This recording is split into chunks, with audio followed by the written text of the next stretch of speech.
All right, welcome back everyone to the Duo Dialogues. It's great to have you here with us for another deep dive. We've covered a lot of ground already, haven't we?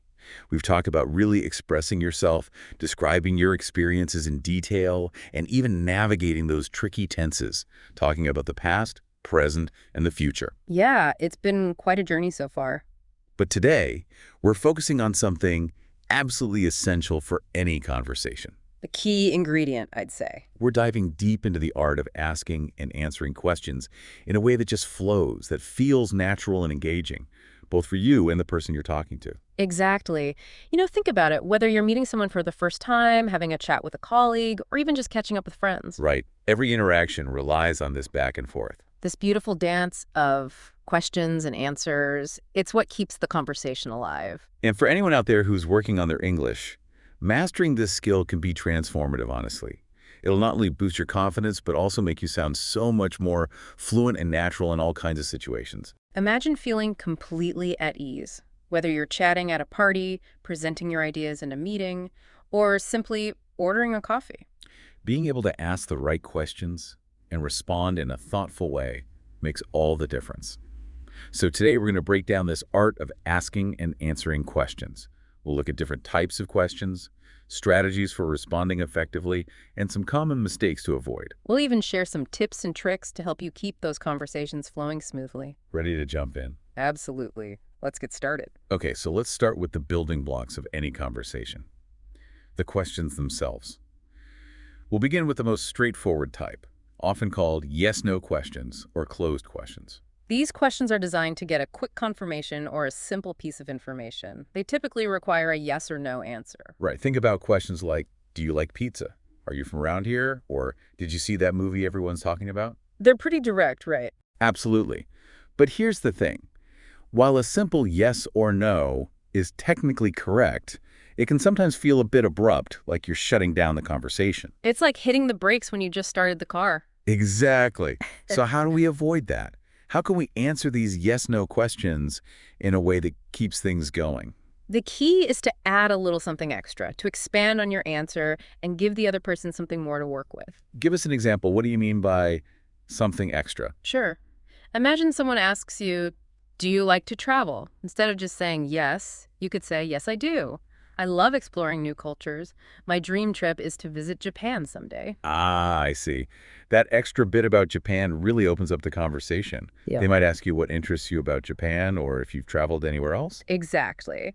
Or let's say someone asks, did you watch the football game last night?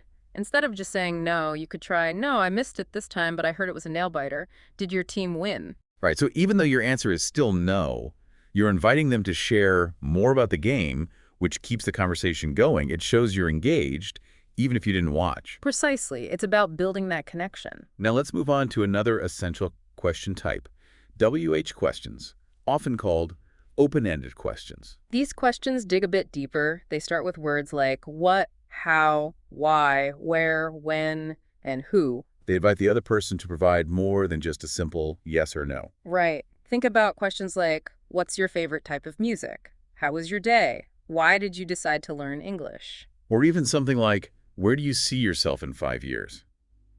These questions encourage the other person to open up, share their thoughts, and maybe even tell a story. And just like with yes-no questions, how you respond to a WH question can make all the difference in how the conversation flows. So what are some good strategies for answering these open-ended questions in a way that keeps things interesting? Well, first and foremost, try to avoid those one-word answers. If someone asks you, how was your weekend? Don't just say, good. Right, it's the conversational equivalent of a dead end. Exactly. Instead, try to provide some context, a specific example, or even a feeling. You could say, my weekend was fantastic. I went hiking with some friends, and we had a picnic with the most amazing view. Ah, I see. So you're giving them something to react to, something to ask about. Precisely. You're painting a picture with your words and inviting them to step into that picture with you. Okay, so we've looked at yes-no questions and WH questions. But how do these different types of questions work together in a real conversation? Let's look at a quick example to see how it all comes together. Imagine two friends, Alex and Emma, are catching up. Alex starts with a classic. Hey, Emma, how's it going? And Emma replies, pretty good. I finally finished that book I was telling you about. Notice how she doesn't just say fine. She adds a little detail, a conversation hook about the book. Right. which gives Alex something to pick up on. Exactly. So Alex asks, oh yeah, what was it called again? And Emma says, it's called the Midnight Library. Have you heard of it? See how she even throws in a yes-no question there? It's a smooth way to draw Alex further into the conversation. And Alex says, I have. I've heard amazing things about it. What did you think? Another open-ended question, digging a little deeper. This is great. It shows how different types of questions naturally weave together to create a real back and forth. It's like a tennis match, volleying questions and answers back and forth. Okay, but let's be honest. Sometimes, even with the best intentions, conversations can hit a snag. Oh yeah, those awkward silences, we all know them. So what causes these conversational dead zones? And more importantly, how do we avoid them? Well, as we've been talking about, those short one-word answers are often the culprit. They don't give the other person much to work with. It's like trying to build a house with just a single brick. Precisely. And another common cause is a lack of reciprocity. If only one person is asking all the questions, it can feel more like an interview than a conversation. It's important to make sure both people feel like they're contributing, asking and answering in equal measure. Absolutely. And sometimes we just run out of things to say. It happens to the best of us. So what are some strategies we can use to keep the conversation flowing smoothly and avoid those awkward silences? Well, we've already touched on one. Expanding on your answers. Instead of saying yes or no, provide a little context, an example, or a related thought. So instead of saying, I like cooking, you could say, I love cooking, especially Italian food. I made a mean lasagna. Exactly. Another great technique is to bring in your own experiences. If someone mentions something that resonates with you, share a quick anecdote or a related story. Like, oh, you went to that new museum. That reminds me of the time I went to the Louvre in Paris. It was incredible. It makes the conversation feel more personal and connected. And of course, asking follow-up questions is key. If someone tells you something interesting, dig a little deeper. Show them you're really listening. Like if they mention they love hiking, you could ask, what are some of your favorite trails around here? Exactly. It keeps the conversation moving forward.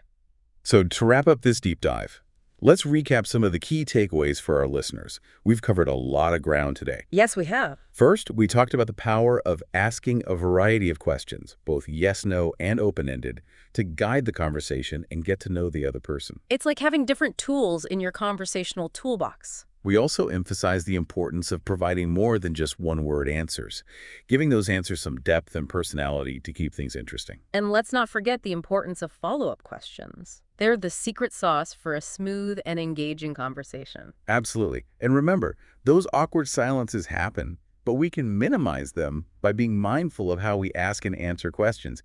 It's all about practice. The more you do it, the more natural it becomes. So go out there, start conversations, ask questions, and have fun with it. And be sure to join us for our next deep dive, where we'll be tackling some real-world scenarios and how to navigate them confidently in English. We'll be talking about things like ordering food, asking for directions, and dealing with everyday situations. It can be really practical and useful. We're looking forward to it. See you next time on the Duo Dialogues.